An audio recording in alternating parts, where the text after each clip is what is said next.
love me electric like you do. Love it how you love it. So we just pulled the dinghy up. So now I'm going to show you how to coil the rope up. I'm just learning, so they're not going to be perfect.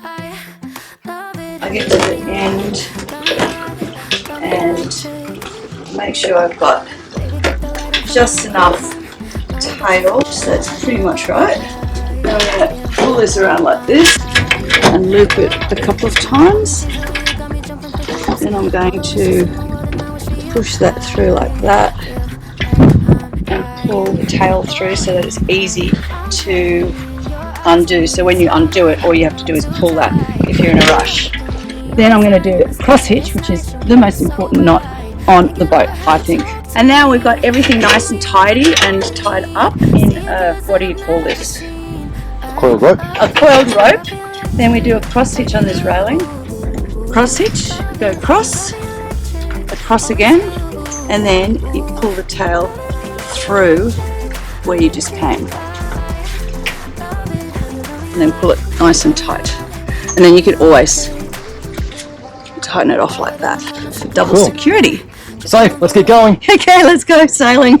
Every time that you're there, I'm losing my mind.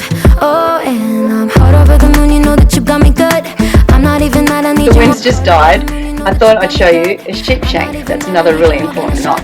Tying two different ropes together, two different lines together. It's like if you have a mooring loop. So come out, you go around, and then you go back into itself twice so that it's strong.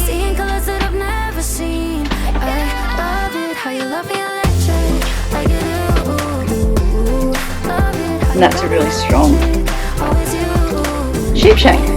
Beautiful.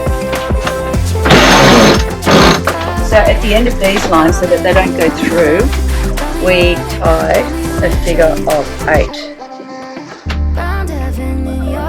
Just like that. Very easy, but a really important knot.